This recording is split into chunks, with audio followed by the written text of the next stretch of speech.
Bismillahirrahmanirrahim. Assalamualaikum warahmatullahi wabarakatuh. Waalaikumsalam warahmatullahi wabarakatuh. Innal hamdalillah nahmaduhu wa nasta'inuhu wa nastaghfiruh wa na'udzu billahi min shururi anfusina wa min sayyiati a'malina. Man yahdihillahu fala mudilla lahu wa man yudlil fala hadiya lahu. Asyhadu an la ilaha illallah wahdahu la syarika lah wa asyhadu anna Muhammadan abduhu wa rasuluh, amma ba'd. Ma'asyiral muslimin, para jamaah hadirin yang dirahmati Allah Subhanahu wa taala. Alhamdulillah, pada kesempatan yang mulia ini Allah Subhanahu wa taala melimpahkan taufik dan juga rahmatnya kepada kita semuanya, di mana pada pagi menjelang siang ini kita masih bisa menjalankan di antara kewajiban kita, yaitu kewajiban untuk senantiasa menuntut ilmu. Kemudian salawat dan salam senantiasa tercurahkan kepada junjungan Nabi kita, Nabi Muhammad sallallahu alaihi wasallam, beserta keluarganya, sahabat-sahabatnya, dan juga orang yang senantiasa meniti jalannya. Ma'asyiral muslimin yang dirahmati Allah Subhanahu wa taala, insyaallah pada kesempatan yang mulia ini kita akan membahas tema yang bisa dikatakan tema ini jarang sekali kita praktekkan, yaitu berkaitan tentang masalah wasiat yang berharga. Kira-kira di antara ibu-ibu apakah ada yang sudah nulis wasiat ataukah belum? Belum. Kenapa kok belum, ibu-ibu? Alasannya? Biasa nih orang nulis wasiat tanda-tanda mau meninggal gitu.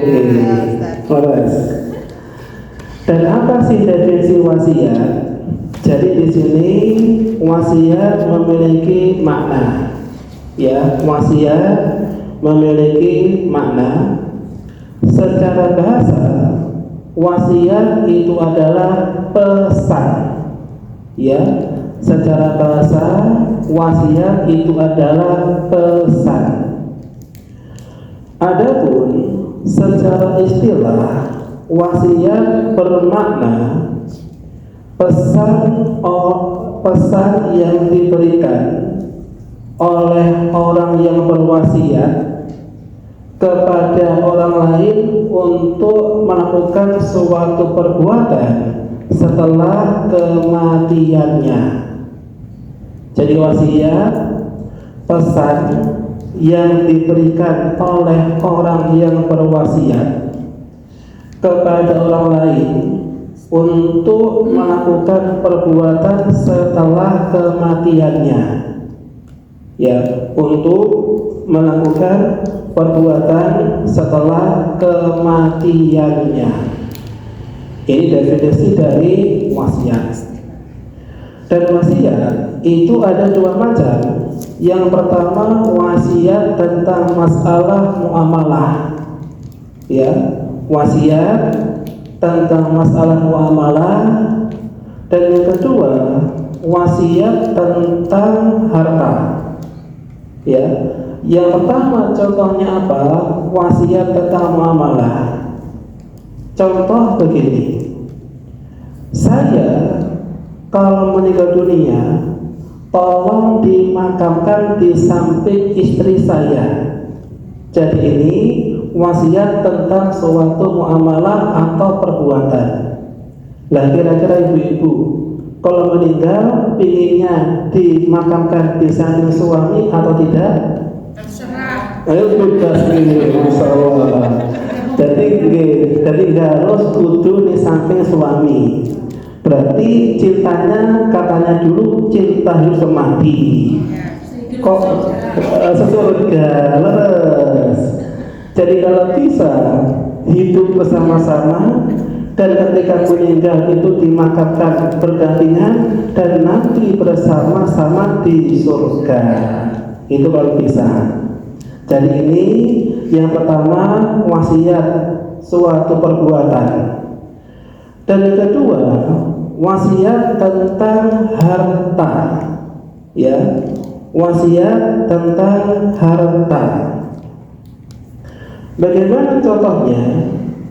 Contohnya adalah ketika seseorang mengatakan, nah, nanti kalau ibu meninggal dunia, tolong sebagian harta ibu kamu berikan kepada fakir miskin. Ya, kepada fakir miskin. Dan ini contoh wasiat dari harta. Dan wasiat itu hukumnya sunnah atau wajib ibu-ibu? Wajib. Memberikan wasiat sunnah atau wajib? Lah, coba panjenengan buka Al-Quran di Haras Al-Baqarah ayat 180. Jenengan cek surat Al-Baqarah 180. Sampun ketemu? Oke, monggo dibaca ayatnya dan juga terjemahannya. Monggo dengan suara keras. Loh, kok malu-malu ibu? Tadi saya sebelum datang bacanya kuras baca Al-Qurannya. Sekarang lagi nggak malu-malu. Monggo dibaca. Al-Baqarah ayat 180. Monggo diwaos.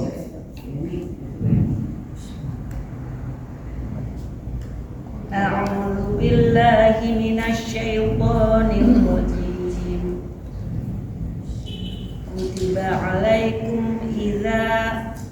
Kutiba alaikum idza hadara ahadakumul mautu in taraka khairanil wasiyatu lil walidaini wal aqrabina bil ma'ruf haqqan 'alal muttaqin. Artinya diwajibkan atas kamu apabila maut hendak menjemput seseorang di antara kamu, jika dia meninggalkan harta, berwasiat untuk kedua orang tua dan karib kerabat dengan cara yang baik sebagai kewajiban bagi orang-orang yang bertakwa. Nah, kalau panjenengan pahami ayat ini, kira-kira wasiat diwajibkan atau disunahkan? Wajib. Jadi wasiat itu sangat-sangat ditekankan bagi orang yang akan meninggal dunia, terutama wasiat untuk keluarga, untuk orang tua dan juga karib kerabat. Ya, ini sangat ditekankan.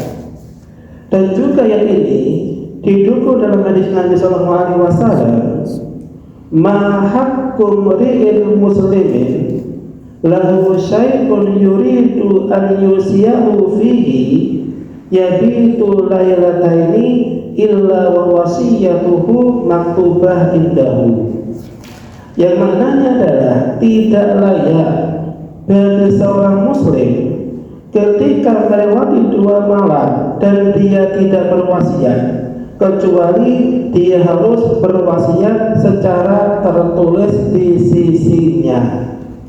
Sehingga dari hadis dan juga ayat ini menjelaskan bahwasanya wasiat sangat ditekankan.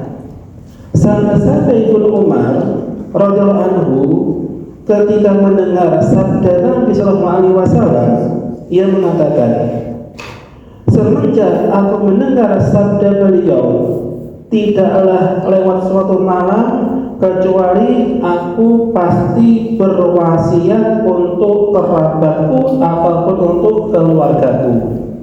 Jadi ini landasan untuk berwasiat kepada keluarga ataupun kerabat ataupun kepada ahli waris. Dan ahli waris atau keluarga ketika mendapatkan wasiat dari orang tuanya wajib untuk ditunaikan.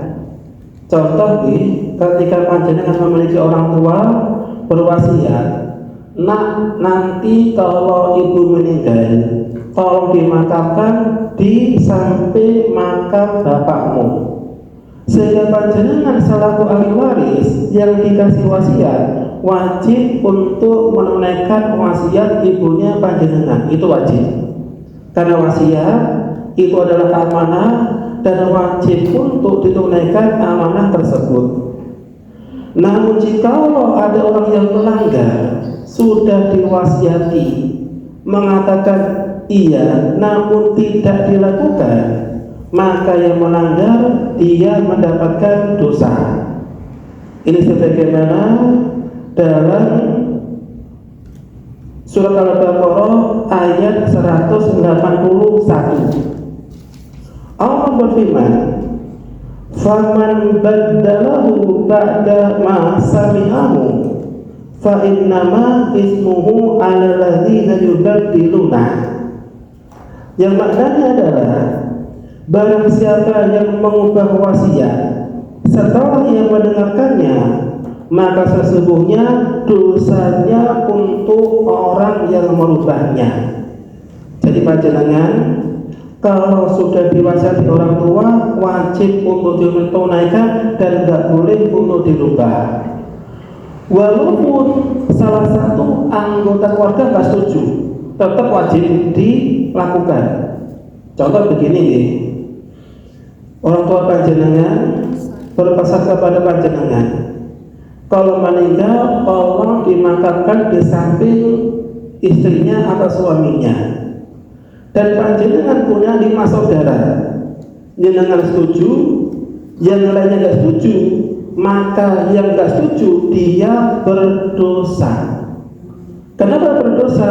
Karena dia telah mengkhianati wasiat dari orang tuanya. Sehingga jika jenengan diamani wasiat wajib untuk ditunaikan. Dan wasiat itu ibu-ibu ada faedahnya. Namun kita jarang memahami faedah wasiat, maka kita biasanya meremehkan wasiat. Apa faedahnya? Yang pertama, faedah wasiat itu adalah untuk menjadi bekal akhirat. Ya, yang pertama untuk menjadi bekal akhirat. Bagaimana contohnya ibu-ibu? Wasiat kok bisa menjadi bekal akhirat? Contoh begini, panjenengan kalau punya harta yang banyak, contohnya nih, jenengan mau berapa miliar naik? 10 nih, sakit nih, insya Allah sakit. Contohnya adalah panjenengan memiliki harta 10 miliar. Seumpama panjenengan enggak berwasiat tentang harta ini, kira-kira anak-anak panjenengan apakah ada jaminan bakal menyedekahkan harta untuk panjenengan? Tidak ada jaminan. Bahkan boleh jadi anak-anaknya menggunakan harta ini untuk apa? Foya-foya.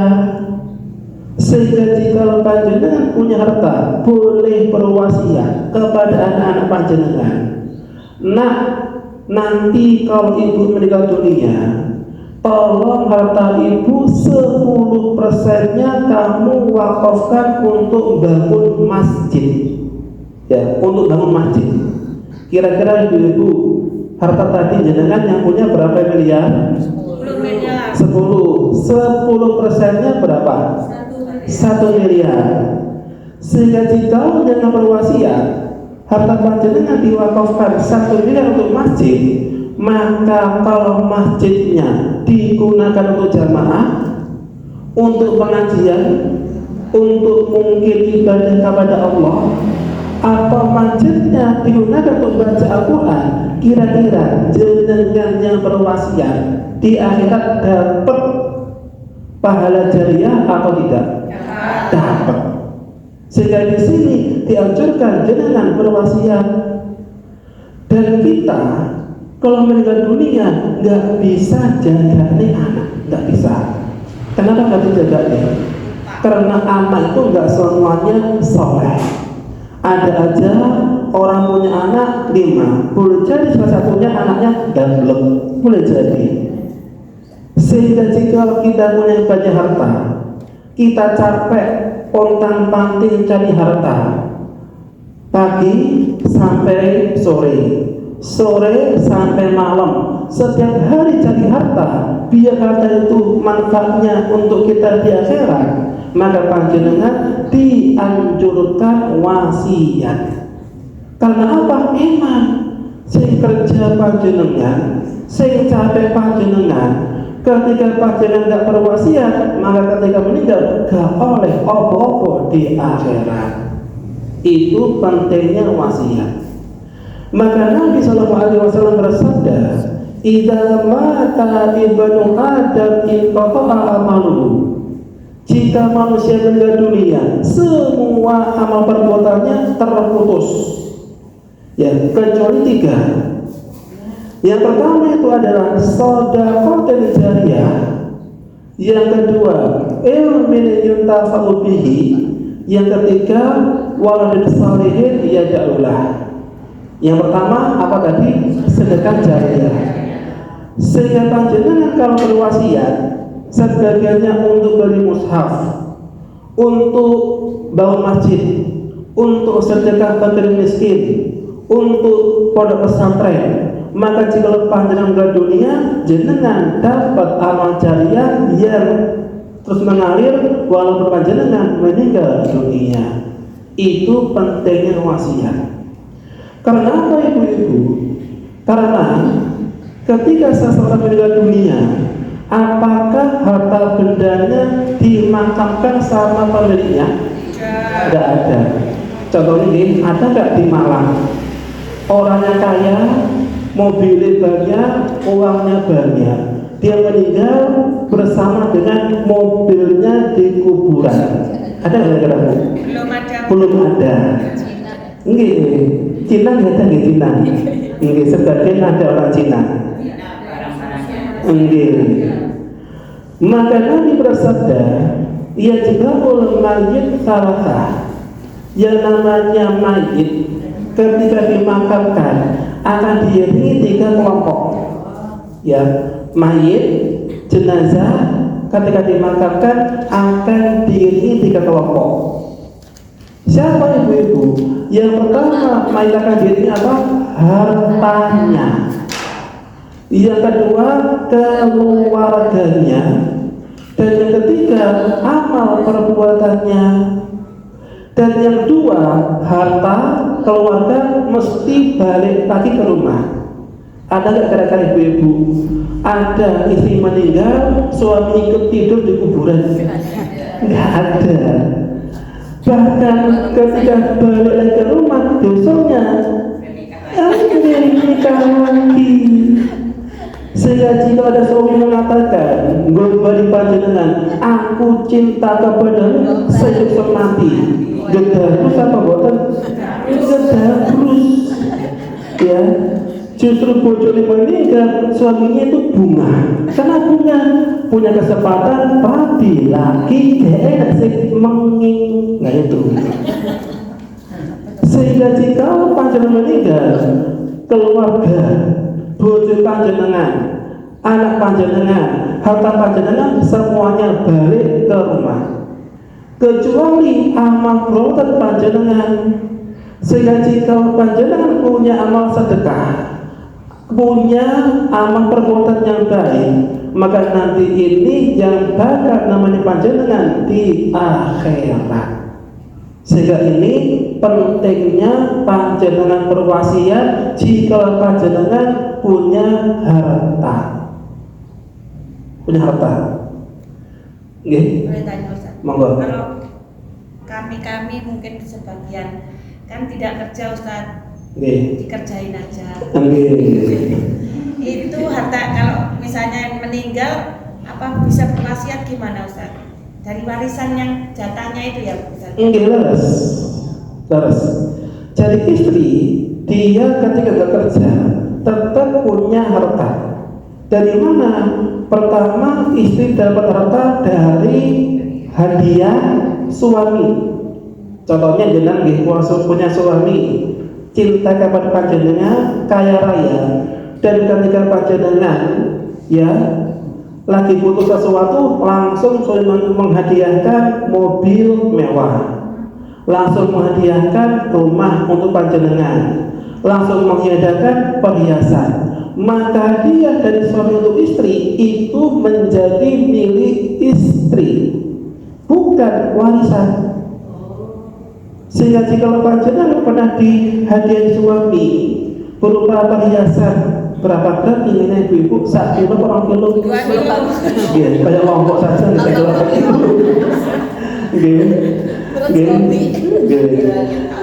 Kalau suami ngasih hadiah emas perhiasan, maka emas perhiasan ini murni milik panjenengan pribadi. Atau suami ngasih hadiah berupa rumah atau mobil, itu menjadi hak milik panjenengan. Dan suami kalau meninggal dunia, mobil, rumah yang sudah dihadiahkan kepada panjenengan bukan harta warisan suami. Itu. Jadi hadiah dari suami untuk istri itu harta murni istri. Ataupun panjenengan punya orang tua nggih, orang tua meninggal, maka yang dapat warisan adalah panjenengan. Dan itu adalah warisan untuk jenengan dan harta milik pribadi panjenengan.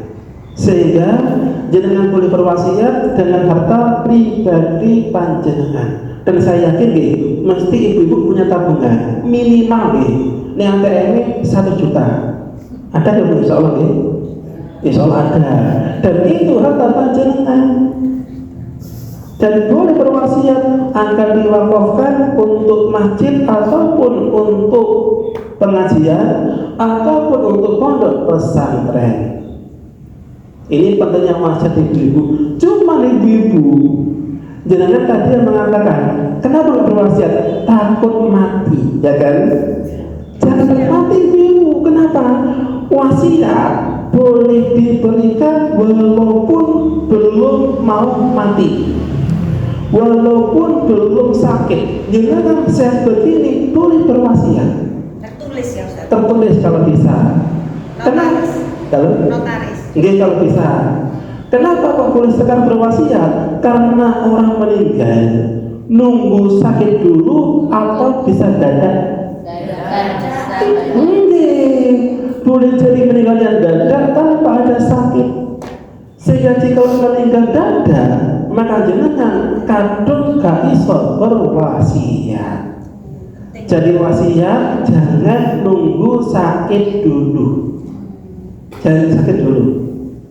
Ini faedah yang pertama, wasiat sebagai amal jariah bekal di akhirat. Kalau bisa nanti soal panjenengan diinfokan, Pak, kalau bisa jenengan wasiat benduwe amal jariah. Karena anak gak mesti dongak nek wong tua, gak mesti. Ya. Contohnya apa ibu-ibu? Contohnya begini. Saya pernah ibu-ibu punya kisah. Ada seorang bapak yang dia itu getun nyekolahnya anaknya S1, S2, S3, getun. Nyapa getun ibu-ibu? Ketika anaknya sukses, dia lupa orang tuanya, dan dia ketika kaya hidup di luar kota dan gak pernah nyambangi orang tuanya. Maka orang tuanya karena sakit, dia kangen dengan anaknya, ngebel anaknya, nah bapak ini sakit, tolong kamu jenguk. Maka jemput anak-anaknya mengatakan, Pak, kalau sakit ke rumah sakit dan saya lagi sibuk kerja, nggak bisa jenguk. Anak pertama. Anak kedua dibel dan sama. Dikatakan anak kedua, Pak, kalau sakit jalan ke rumah sakit, saya sibuk nggak bisa jenguk. Anak ketiga sama, Pak, kalau sakit jalan ke rumah sakit, saya nggak bisa jenguk karena saya sibuk kerja. Sampai bapak yang meninggal, nggak ada anak satu pun yang nemani bapak. Maka bapak apa? Getun. Nyapa biyen anake hanya dididik bagaimana mencari dunia, tapi lupa akhirat. Getun. Bahkan ada ibu-ibu, ada kabar viral, kalau nggak salah di Jawa Tengah nih, di daerah Klaten, pernah nggak dengar? Ada sepasang suami istri meninggal sampai membusuk dan nggak diketahui anaknya. Yang tahu justru tonggone, dua-duanya meninggal sampai membusuk dan nggak ada satu anak pun yang mengetahuinya. Gara-gara anaknya sudah sukses, lupa orang tuanya dan gak pernah jenguk orang tua. Kenapa? Orang tua nih, kalau anak sukses itu bahagia, tapi lebih bahagia lagi jikalau anak itu ingat orang tua. Lebih bahagia lagi kalau anak itu berbakti kepada orang tua. Sehingga jikalau anaknya berbakti, minimal ibu-ibu nih, kalau anaknya kerja di luar kota, minimal 1 bulan jenguk orang tua nih. Tidak kabari, gimana ibu kabarnya, apakah punya uang, kalau nggak punya dikasih. Itu baru anak yang soleh. Tapi kadang-kadang ketika anaknya dia itu sudah kaya, hidupnya mapan, biasanya lari orang tua nih. Makanya ibu-ibu ada ungkapan, 1 orang tua bisa ngayomi 10 anak. 10 anak gak bisa ngonomi 1 orang tua, dan itu realita zaman sekarang. Itu Bu, ini yang pertama, pentingnya berwasiat dan didik anak supaya dia bertakwa kepada Allah Azza wa Jalla. Dan kedua Ibu, manfaat wasiat itu apa yang kedua?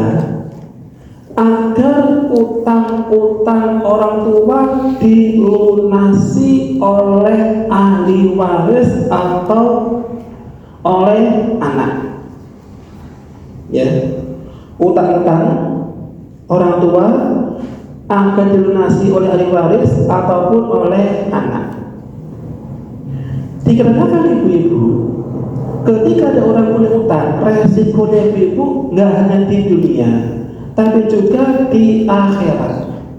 Apa resikonya?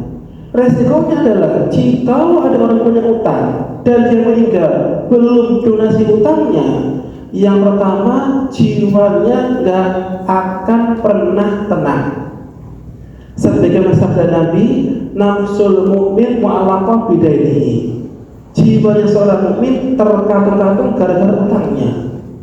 Dan ketika ada seorang mukmin sholatnya bagus, ngajinya bagus, ibadahnya bagus, semua perbuatannya bagus, tapi kalau meninggal tapi belum lunas utangnya, maka dia tidak akan pernah bisa masuk surga. Gak bisa. Ya gak bisa. Itu resikonya orang punya utang dan gak dilunasi. Dan di antara kesalahan ibu-ibu, orang duwe utang biasanya dipendem dewe atau diinfokan ke anak apa tidak? Biasanya apa? Dipendem dewe. Tujuannya bagus, ya kan? Dan anak nggak terbebani, tapi caranya salah. Kenapa? Kalau utang dipendem dewe, anak nggak tahu utangnya berapa dan kepada siapa. Kalau ibunya dadak meninggal, kira-kira anak lunasi utang panjenengan atau tidak? Tidak. Kenapa? Karena nggak tahu. Leres. Sehingga jika ibu-ibu punya utang, walaupun utang kepada melijo, walaupun banyaknya hanya 500 perak, tetap kalau bisa ditulis dan dikasih tahu kepada anak kalau ibunya punya utang. Contoh begini, biasanya ibu-ibu lak belonjo tempe berapa banyak ibu-ibu? 3.000. Kok delalah ketika belonjo nggawa duitnya hanya 2.000. Orang berapa? 1.000. Biasanya ibu ngutang dhisik atau enggak sida belanja? Enggak sida belanja. utang dhisik, Pak utang saya sesuk tak lunasi. Ternyata gara-gara utangnya nggak ditulis, nggak diinfokan kepada keluarga, besoknya lupa dan utangnya tidak dilunasi. Maka pentingnya kalau jenengan belanja, walaupun utang 1.000 perak ditulis di khusus buku utang, biar ibu sampai yang meninggal anak moco bukunya jenengan, oh iya ibu duit utang kepada tukang lijo, maka anaknya akan lunasinya. Itu penting ibu jenengan berwasiat. Nah, kalau ibu meninggal dunia, tolong lunasi hutang-hutangnya ibu dan jangan dibagi dulu warisannya, kecuali utangnya harus segera dilunasi terlebih dahulu. Soalnya apa ibu-ibu? Biasanya nih, kalau ada anak mendapat orang tua yang meninggal dan hartanya orang tua banyak, biasanya langsung dibagi warisannya tanpa dilunasi utang-utang orang tua. Dan saya pernah mendapatkan ibu-ibu, ada orang kaya, dia orangnya kaya, punya pom dan punya rumah sakit, ibunya sebagai seorang manajernya, jadi punya perusahaan pribadi. Dan sang ibu ketika dia itu punya utang kepada orang lain, nggak pernah anaknya dikasih tahu utangnya berapa, kepada siapa, dan berapa jumlahnya. Maka sang ibu ternyata qadarullah dadak meninggal dunia. Maka besoknya setelah kematian ibunya, banyak orang datang ke anak ibu dan mengatakan, Pak, ibu panjenengan punya utang kepada saya sebanyak 100 juta. Kira-kira anaknya kaget atau bahagia ibu? Bahkan bisa gebelah. Ibu kata ngomong-ngomong duit utang, tiba-tiba mau nagih katanya ibunya utang 100 juta. Dan anaknya kaget loh, kok bisa? Ibu nggak pernah ngomong tapi kok punya utang. Sehingga jika ada orang nagih utang kepada anaknya, kira-kira anak langsung lunasi atau tidak lunasi? Biasa nih akan lempar tanggung jawab kepada anak yang lainnya. Biasanya begitu.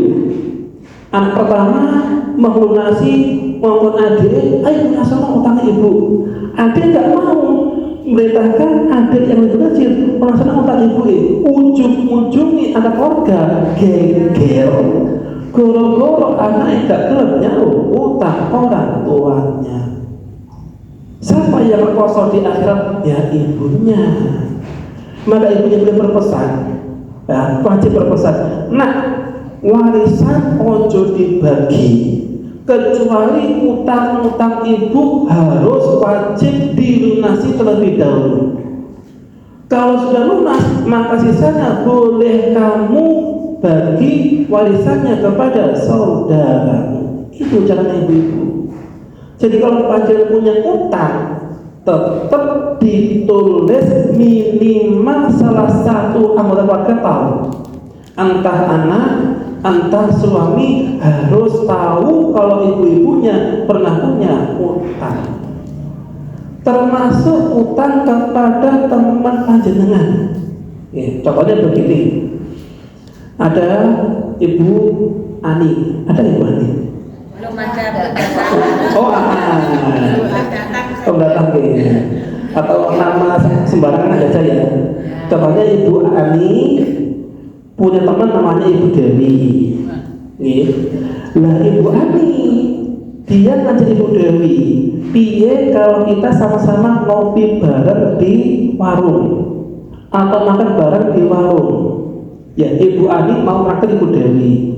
Ternyata adalah Ibu Ani lupa nggak bawa dompet, maka dia mengatakan kepada Ibu Dewi, utang dhisik ya kamu bayar nanti tak lunasi.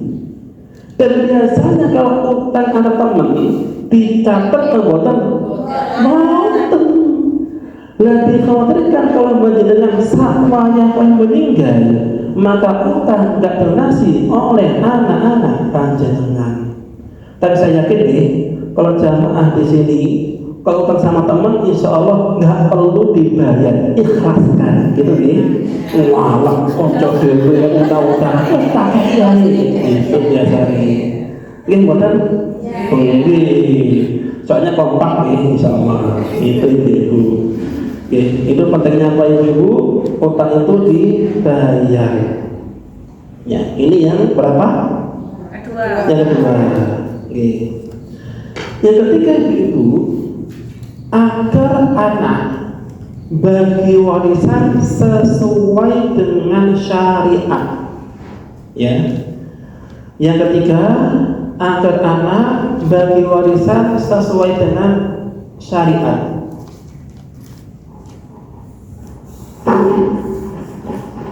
Contoh begini, kalau panjenengan belum berwasiat kepada anak, kok delalah panjenengan meninggal dunia, kira-kira anak bakal bagi warisan sesuai syariat ataukah tidak?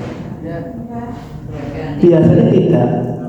Dan biasanya bahkan bisa geger gara-gara pembagian warisan. Anak pertama ingin dapat jatah warisan banyak. Kenapa banyak? Karena anak pertama yang ngopain orang tua ketika sakit. Anak kedua nggak kalah loh, aku yo kudu lengket. Kenapa? Karena anak pertama dikuliahkan, anak kedua nggak dikuliahkan. Ujung-ujungnya anak geger masalah bagi warisan. Gara-gara apa? Wong tua nih ketika masih hidup nggak pernah berwasiat agar warisannya dibagi sesuai dengan syariat. Ya. Atau bahkan ibu-ibu nih, anaknya ada 4, yang paham agama 1, yang tidak paham agama 3. Yang satu mengatakan ini warisannya kudu dibagi sesuai dengan syariat. Yang ketiga tidak mau, ingin dibagi sama rata. Kira-kira kalau anak pertama diskusi debat sama anak kedua, ketiga, keempat, bahas warisan, sing menang sing pundi ibu? Yang banyak. Nggih, biasanya sing banyak dan sing ngeyel. Itu biasanya. Harus ngeyel. Sing menang biasanya. Ujung-ujungnya antar anak itu bertikai dan sengketa gara-gara orang tuanya nggak berwasiat bagaimana cara untuk pembagian warisan. Sehingga anak-anaknya ibu-ibu nih kalau bertikai sengketa, kira-kira wong tuane oleh dosa apa mboten? Sakit oleh dosa apa mboten? Kalau anaknya bertikai gara-gara warisan, dapat. Kenapa? Kan orang tua itu tidak berwasiat kepada anak, ya. Dan biasanya ibu nih, kalau orang tua itu masih hidup, anak itu adem ayem. Gara-gara masih ada sosok yang disegani, dihormati oleh anak. Ini jika orang tua masih ada. Tapi jika orang tua sudah nggak ada, maka antar anak akan kelihatan sifat aslinya. Ini jikalau anak sudah nggak punya orang tua. Bahkan saya pernah ibu-ibu sering mendapati kasus anak-anak sengketa dengan saudaranya tentang pembagian harta. Dan ujung-ujungnya ketika sengketa tidak selesai, maka jalan satu-satunya dibawa ke pengadilan. Biasanya ibu kalau antar keluarga punya kasus kok dibawa ke pengadilan, ujung-ujungnya mesti tidak hubungannya bakal renggang. Mesti tidak Bu? Mesti. Kalau kasus keluarga sudah dibawa ke pengadilan, mesti hubungan anak-anak itu bisa renggang. Dan itu sebabnya apa? Gara-gara orang tua tidak berwasiat. Itu ibu-ibu pentingnya wasiat agar panjenengan ketika meninggal di akhirat meninggal dengan tenang, tidak nanggung beban dosanya anak-anak. Itu penting wasiat. Ini yang berapa ibu-ibu? Yang ketiga. Dan yang keempat ibu-ibu, agar anak mendapatkan harta yang berkah. Agar anak mendapatkan harta yang berkah. Ya. Bagaimana contohnya? Coba dengar ibu-ibu.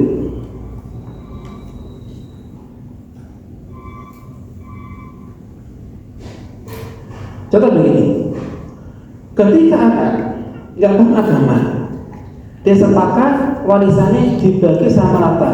Ini termasuk melanggar syariat ataukah tidak? Melanggar. Kalau anak mendapatkan harta dengan cara kelas syariat, kira-kira hartanya berkah apa enggak? Tidak berkah. Dan bagaimana tidak berkahnya? Hartanya anak cepat ludes, cepat habis. Ada aja musibah dan ada aja ujian yang Allah berikan kepada sang anak. Contoh ibu yang dulu pernah saya sampaikan kepada panjenengan, saya punya tetangga ibu-ibu, dua anak dua. Yang pertama laki, yang kedua perempuan. Maka ketika mereka berdua mendapati orang tua meninggal, anak pertama laki-laki ingin baginya sesuai syariat. Anak kedua nggak ingin, yang perempuan ingin dibagi sama rata. Maka biasanya kalau laki sama perempuan itu debat, saya menang, saya mundi perempuan. Terus mesti saya wedok, mesti. Kayak saya ibu kalau diskusi sama istri mesti gak tahu kalah, gak tahu menang, mesti kalah. Mesti kalah. Ada aja ya alasannya. Saya menang. Sehingga ujung-ujungnya sang kakak ngalah, ya wis dik sakarepmu. Tapi resiko yang tanggung kamu sendiri. Maka adik perempuan ketika mendapat harta dengan cara yang enggak benar, setelah itu dia mendapatkan ujian dari Allah. Apa ujiannya? Suaminya dia kecelakaan parah dan opname di rumah sakit dan butuh biaya yang banyak. Anaknya juga sama, sakit-sakitan, opname di rumah sakit dan butuh biaya yang banyak. Ujung-ujungnya harta yang dia dapatkan dari warisan habis untuk biaya pengobatan keluarganya. Itu tanda harta yang tidak berkah.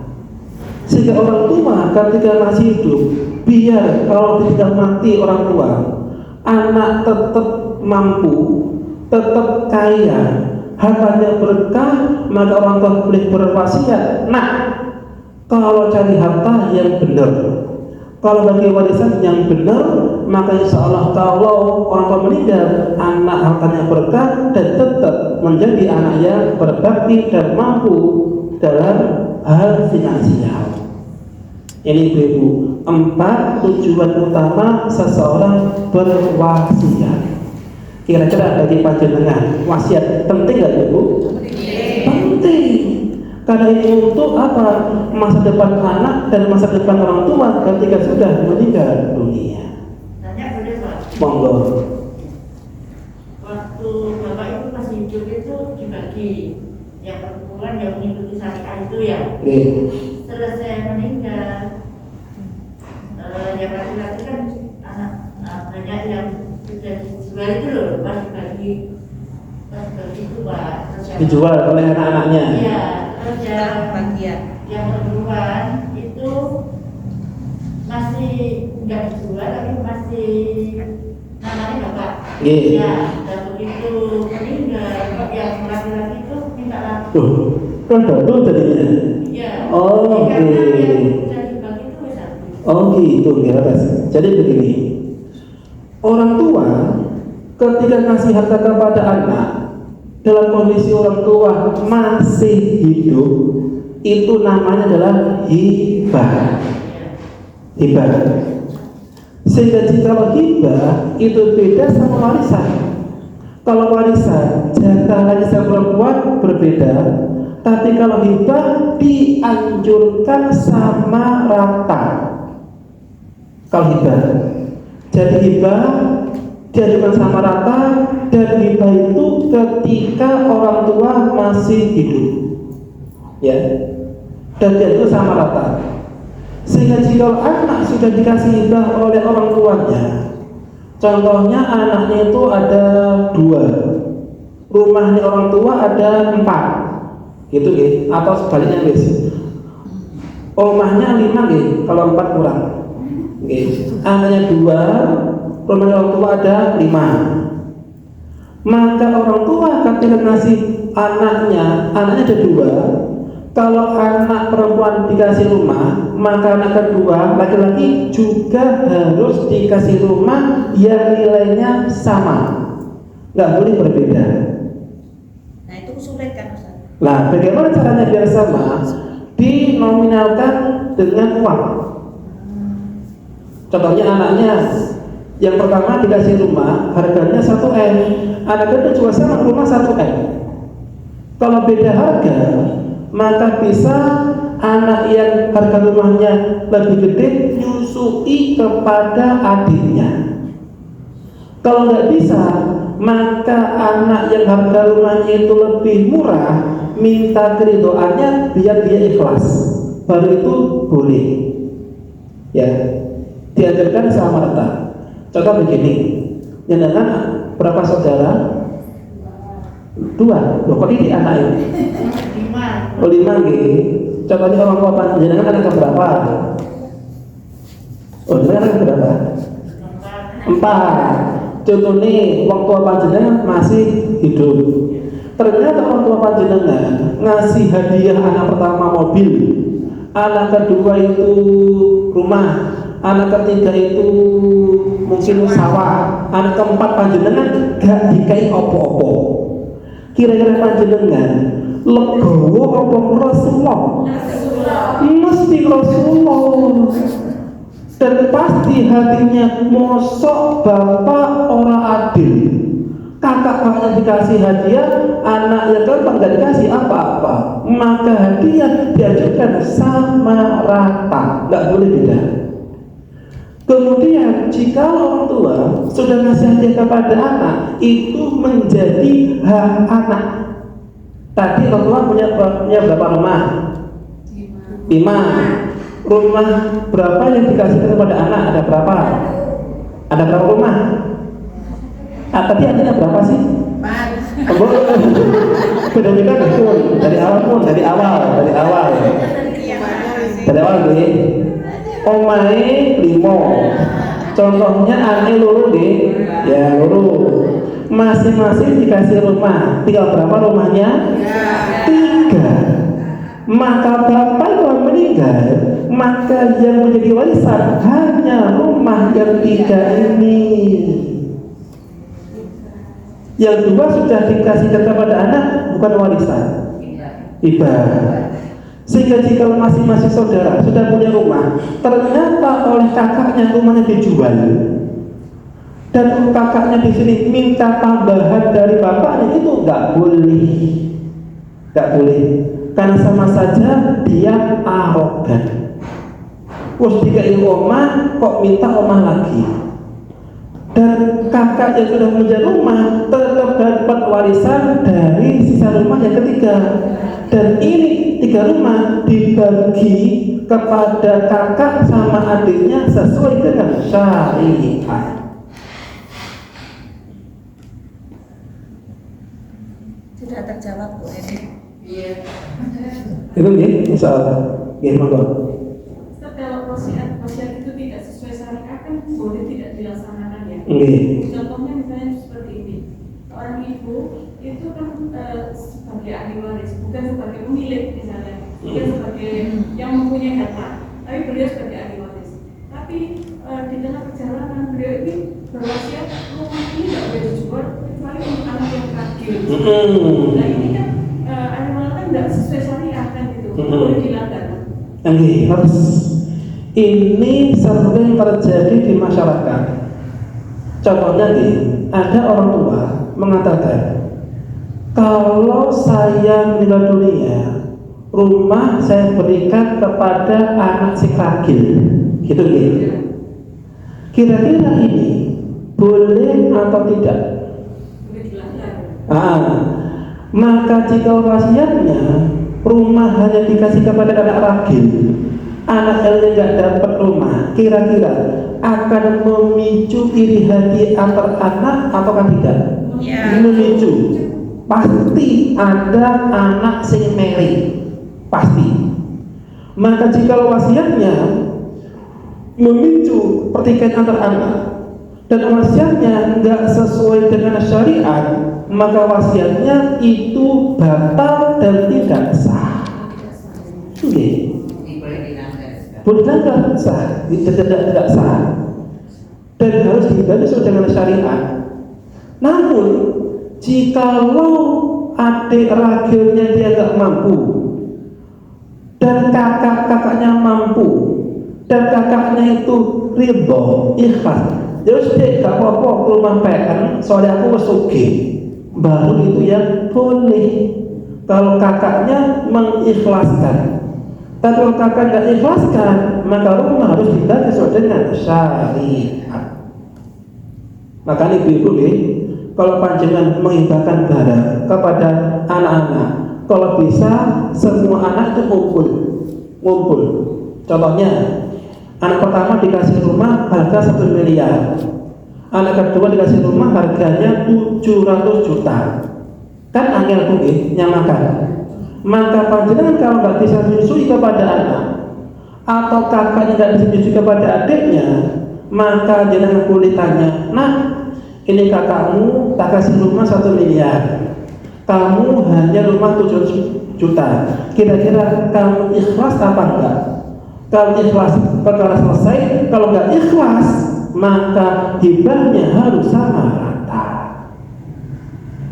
Jadi kalau ngasih hibah, jangan yang dipanggil hanya anak yang bersangkutan. Kalau bisa semuanya itu hadir. Tujuan apa? Kalau orang tua meninggal dunia, maka antar anak tidak akan timbul sengketa. Kenapa? Gara-gara anak ketika dikasih hibah, yang lainnya tidak dipanggil dulu. Mosok hibah dari bapak, mana buktinya? Pasti akan untuk bukti. Maka ujung-ujungnya terkena sengketa gara-gara hibahnya tidak.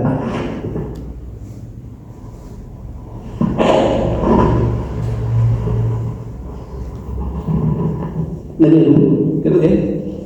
Misalnya kasusnya waktu hibah itu oke, ikhlas, setuju. Kemudian dengan berselangnya waktu ada konflik lagi, misalnya dia suaminya atau orang lain, itu terus dia berubah pikiran jadi mangkal, jeker kayak gitu, gimana anunya Ustaz? Ya mangkal anaknya. Ya. Oke, jadi begini. Jadi wasiat yang pertama hibahnya gimana tadi? Jadi misalnya itu tadi harga tidak sama 700 sama 1 miliar gitu ya. Kemudian waktu hari-harinya oke ya nggak apa-apa. Kemudian selang berapa tahun, tentunya nominal itu kan berubah sudah ya.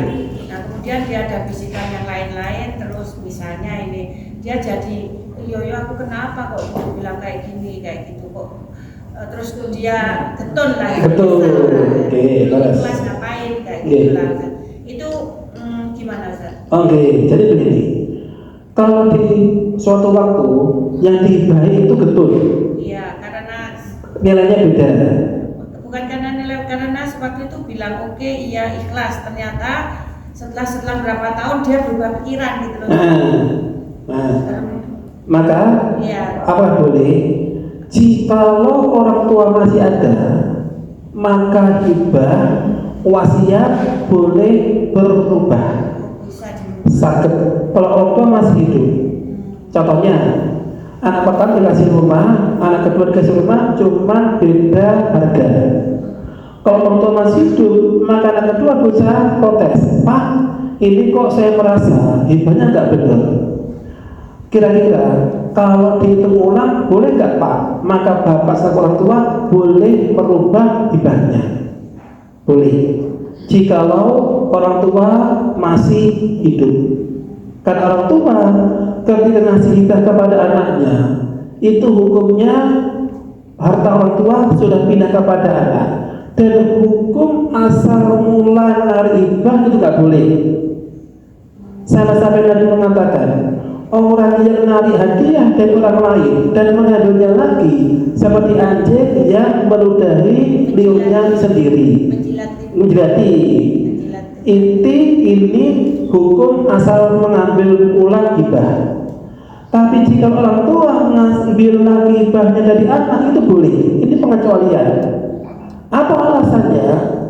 Ada suatu kisah dari Nabi SAW. Ada anak yang ngadu, wong tua senang jaluri duit anak. Maka Nabi mengatakan, anta wa maluka li abika, kamu sama hartamu milik orang tuamu. Sehingga jika orang tua berubah pikiran, berubah hibah, itu hukumnya boleh. Tujuannya agar anak-anak gak sengketa dan gak muncul iri hati. Ini jika orang tua masih hidup. Tapi jika orang tua sudah gak ada, maka hukumnya tak bisa dirubah. Sudah kandung. Itu insya Allah. Berarti intinya kalau misalnya sama ikhlas nggak apa-apa ya Ustaz? Boleh. Karena itu ikhlas, Ikhlas. nggak apa-apa gitu. Ikhlas. Ustaz, bedanya wasiat dengan hibah apa? Oke. Jadi kalau hibah, pemberian barang dari orang yang masih hidup kepada orang lain, itu hibah. Contohnya, ibunya ngasih air minum kepada temannya, dua-duanya masih hidup, ini namanya hibah atau hadiah, sama saja.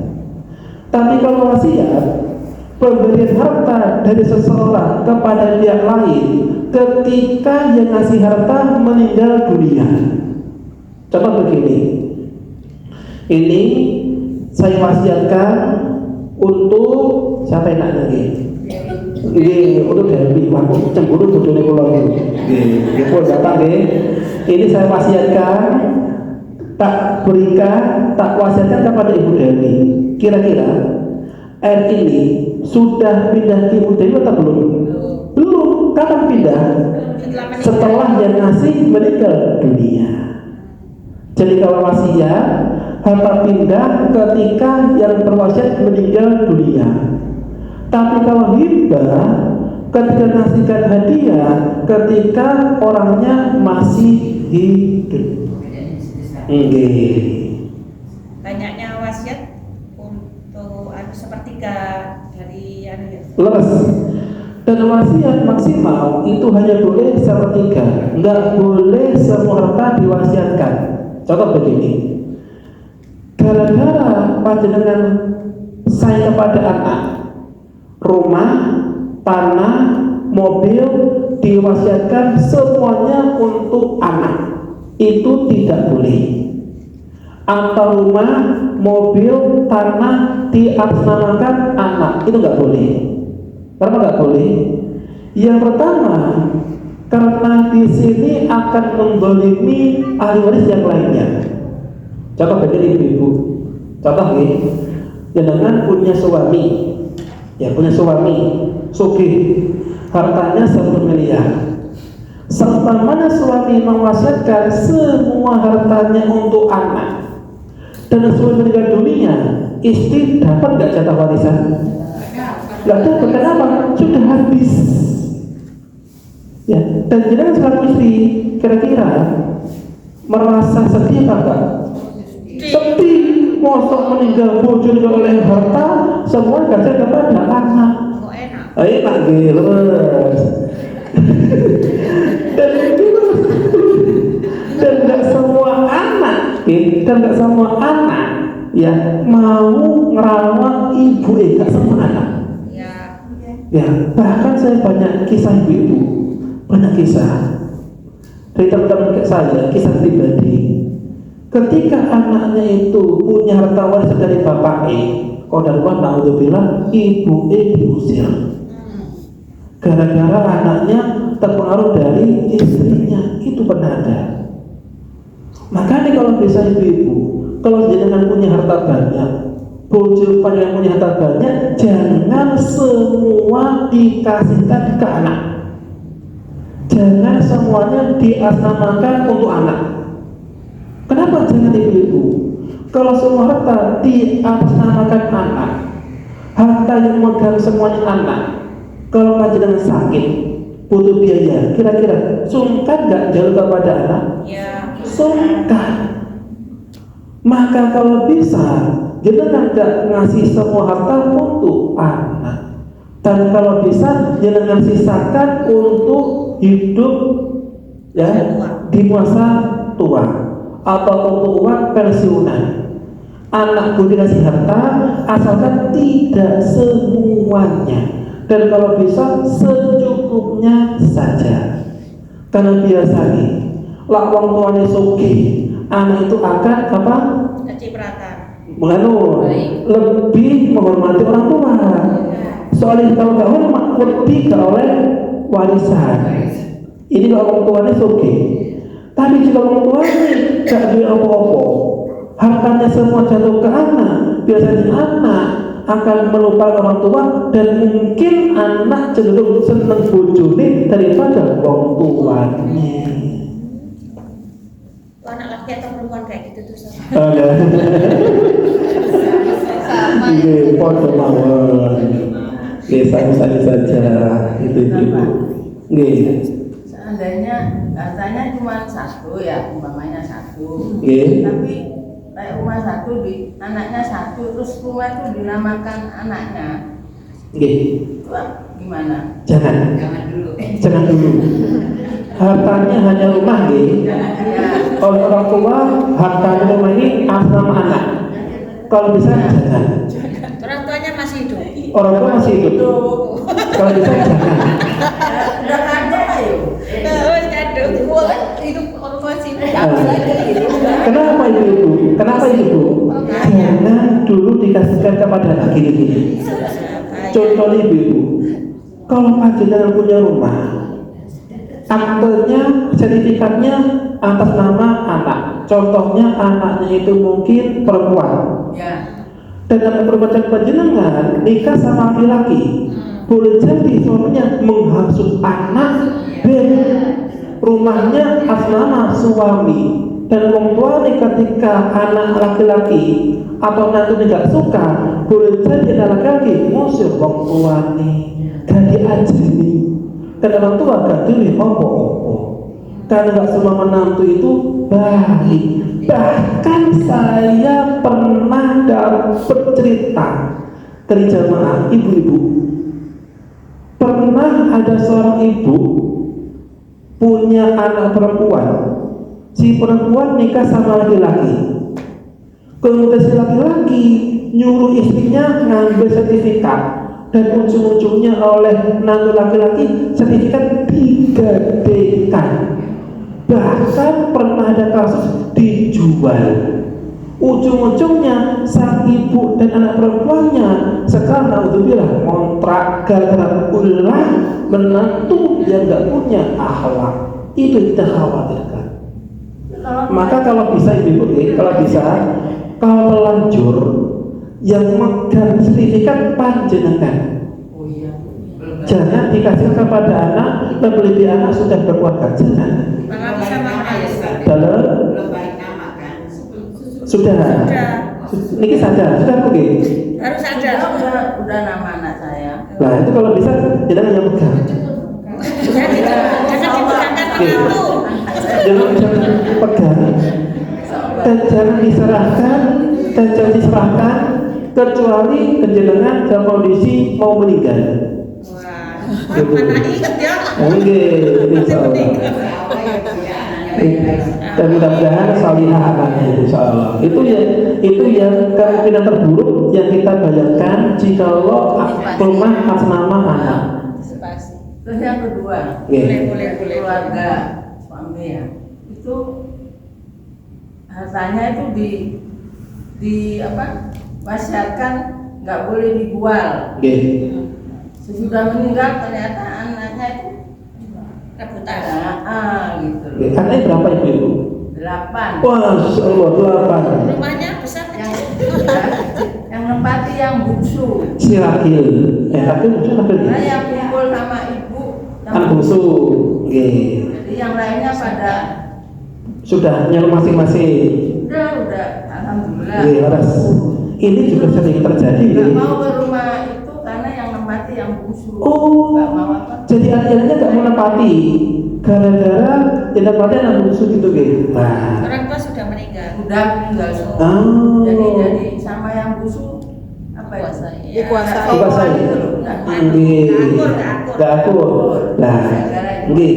Dan ini sering terjadi di masyarakat. Orang tua berpesan, nak nanti kalau bapak meninggal rumah untuk anak bungsu atau rumah jangan dijual. Itu.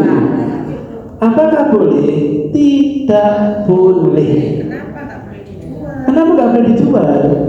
Karena jika rumah nggak dijual dan nggak dibagi waris kepada semua anak, pasti nanti akan timbul sengketa kepada anak yang lainnya.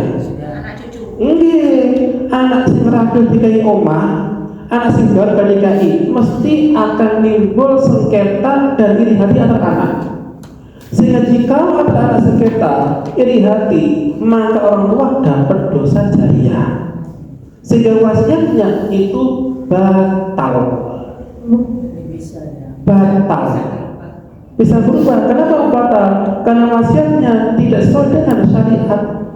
Karena jika rumah hanya ditempati anak bungsu, sisa saudaranya berapa tadi? 7 ya?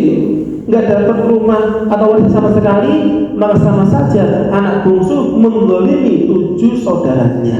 Zalim. Dan apa dosa zalim? Ngambil rumah dari saudaranya. Sebagaimana sabda Nabi yang maknanya, barang siapa yang ngambil tanah orang lain hanya sejengkal, sakilan. Kalau rumah itu berapa sejengkal itu? Oh, banyak juga banyak kata ya, banyak. Maka nanti di akhirat akan ditimpakan di atas kepalanya 7 lapis bumi. Itu dosa bagi orang yang rampas tanah saudaranya ketika ngambil hanya sejengkal. Sejengkal aja hukumannya nanggung 7 lapis bumi, lebih banyak jengkal beribu-ribu meter, dosanya lebih besar.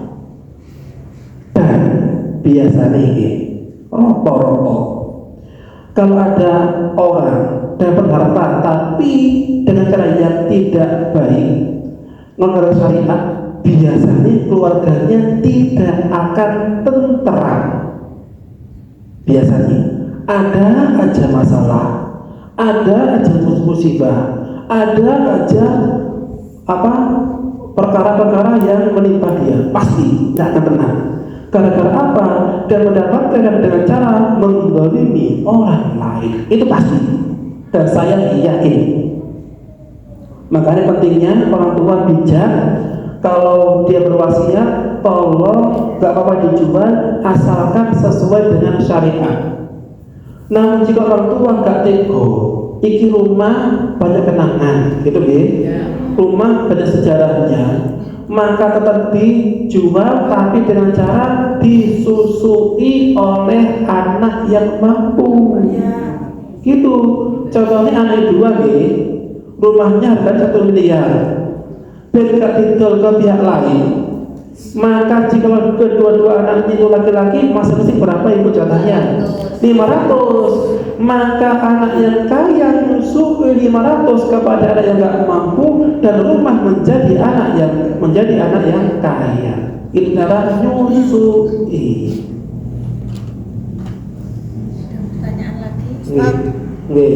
Kalau yang nempati rumah orang tua itu si bungsu tadi, terus si kakak-kakaknya udah punya rumah semua dan mereka ikhlas, ridho kalau itu yang nempati, tapi berarti nggak dibagi warisnya, itu warisannya orang tua ini nggak dibagi, itu gimana? Tapi sebetulnya ridho, Kak. Iya. Oh iya. Jadi kalau hartanya berupa rumah saja dan kita bagi anak bungsu, ternyata kakak-kakaknya sudah mampu nih, kaya dan masing-masing sudah punya rumah. Jika kakaknya nggak minta hak warisannya dan semua dikasih kepada adik bungsunya, itu boleh. Jikalau satu kakaknya itu ridho. Tapi jika kakaknya nggak ridho, maka nggak boleh. Jadi harus ridho semuanya. Contohnya nih, KKI 3, adiknya bungsu 1, adiknya dapat rumah, yang 3 enggak. Anak pertama gara-gara kaya wis omah dikene adik ragil. Anak kedua sama gara-gara kaya rumah dikene adik ragil. Anak ketiga tidak mau. Kenapa? Anak ketiga enggak mampu. Maka adik seragil kudu nyusui kepada anak yang ketiga. Karena dia dalam leres syariat. Contoh begini, saudaranya 4 ya, sepenak 4. Harga rumahnya 400 juta. Masing-masing ada berapa ibu? 100. Kalau semuanya itu laki-laki. Maka jika anak pertama, kedua ridho, ini perkara selesai. Yang gak ridho anak ketiga, maka anak ragil nyusui 100 kepada anak ketiga. Bukan gini Ustaz. Misal itu harga 400 ya. Terus yang lain itu, cuman si adik ini justru yang nggak enak gitu. Oh ya, dikasih rumah nggak enak. Ya. Apa itu nggak dibagi dulu? Soalnya gini Ustaz, mungkin kalau pas persaudaraan itu bisa akur ya. Nanti kalau udah nyampe ke cucu gitu, masih ungkit-ungkit gitu. Apa itu perlu tertulis atau enggak? Iya harus. Jadi hibah wasiat itu dianjurkan untuk ditulis. Lebih bagus via notaris. Apa tujuannya? Biar nanti suatu saat cucunya kok protes, maka nanti ada bukti kalau ini sudah diberikan kepada anak yang ragil. Jadi cucu-cucunya nggak bisa gugat karena ada surat hibah dari kakaknya kepada anak yang ragil. Jadi perlu tertulis untuk jaga-jaga. Sewaktu-waktu kalau anak-anaknya cucunya nggak mau dan nuntut, ini ada surat hibah dari sang kakak. Itu sangat perlu untuk kekuatan hukum. Jadi kalau bisa hibah nggak hanya sekedar lisan. Kalau bisa tertulis, jika nanti ada sengketa, maka nanti akan ada bukti yang tertulis. Itu yang diutamakan. Tertulis dan ditandatangani oleh semua anak. Ustaz, berarti gini Ustaz, warisan itu bisa gugur, istilahnya kalau dibagi sesuai syariat itu bisa gugur atau bisa gugur kalau ada kesepakatan ya dari ahli waris. Oh nggak bisa? Nggak bisa. Jadi begini, tadi kan anaknya 2, rumahnya 1M. Maka kalau di dalam syariat masing-masing dapat 500. Ya, tetap dibagi sesuai dengan syariat. Kakak dapat 500, adik 500. Dibagi dulu, baru kalau kakak merasa dia mampu, habis itu yang 500 diberikan kepada adiknya. Berarti harus menerima dulu terus. Iya, harus terima dulu, habis itu diberikan kepada adiknya. Harus seperti itu. Ada lagi, Ustaz terakhir ya. Oke. Misalnya ada rumah gitu guys, setelah meninggal terus nggak dibagi, tapi disewakan. Hasil sewa itu nanti dibagi sesuai syariat, bolehkah? Boleh, tapi kalau boleh, tapi ya tapinya. Tapi kalau bisa sudah dibagi sertifikatnya. Gini. Kalau begini, orang tua dia punya rumah gitu kan? Iya. Dan oleh anak-anaknya rumah gak dibagi dulu, disewakan. Iya. Ya disewakan, nanti hasil sewa itu diberikan kepada masing-masing anak sesuai dengan jatah warisan. Ya, itu boleh asalkan ada temponya. Contohnya temponya hanya setahun, jangan selama-lamanya. Disewakan itu Nggak boleh. Kenapa? Kalau waktunya 20 tahun, dikhawatirkan kalau nggak dibagi, ajunya akan protes dan gugat kepada ruwet. Maka yang paling bagus rumah dibagi dulu dan sertifikatnya pecah. Sehingga jika sudah masing-masing punya sertifikat, maka nanti bisa dikelola bersama, gitu Ibu. Ya Ustaz, siap. Soal itu harta itu sensitif. Kalau orang tua nggak hati-hati, boleh jadi antara anak itu bertengkar, ribut gara-gara masalah harta. Karena tabiatnya manusia senang harta apa tidak? Senang ibu-ibu. Lebih-lebih kalau ibu-ibunya, lebih-lebih kalau ibu dikai perhiasan, kalau emas sebanyak 1 kilogram, wah sebenarnya ramah. Kadang sekarang itu harta warisan itu kan pajaknya kayak gitu bisa tinggi ya Ustaz. Sampai ratusan juta misalnya, pajak penjual, pembeli dan sebagainya. Dan sudahlah nggak diurus gitu gimana? Oh ya, tetap diurus. Dan nanti itu pajak ditanggung bersama. Tetap diurus harus. Yang lain nggak mampu. Nah, kalau nggak mampu ditalangi atau diutangi bisik boleh. Nah, yang penting ibu sertifikat sudah pecah itu aman. Karena jika nggak pecah, suatu saat pasti akan ada sengketa. Sertifikatnya sudah hilang. Nah, itu ibu. Tapi insya Allah masih bisa ibu, bisa terus lagi, bisa sakit insya Allah. Dengan syarat anak-anak ini sepakat ngurus sertifikat baru itu bisa sakit kalau hilang. Sakit. Ini masih muda ibu-ibu. Saya punya kisah teman saya. Dia orangnya kaya, lahan atau tanahnya itu luas, punya tanah beberapa hektar, punya rumah beberapa. Ketika ibunya itu menikah, suaminya ketika meninggal nggak diberi kepada anak, nggak diberi kepada anak, semua harta diberikan oleh ibunya. Ketika anaknya minta sertifikatnya nggak dikasihkan. Ternyata ibunya nikah lagi. Habis nikah lagi, ujung-ujungnya sertifikatnya hilang. Boleh jadi ini ulah dari suami yang baru ingin menguasai harta ibunya. Boleh jadi. Itu yang dikhawatirkan.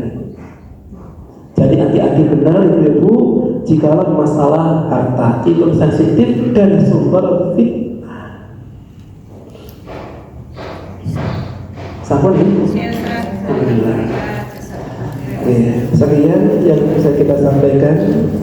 Mudah-mudahan bermanfaat dan kita tutup dengan doa kafaratul majelis. Subhanallahumma wa bihamdika asyhadu an la ilaha illa anta. Wassalamualaikum warahmatullahi wabarakatuh.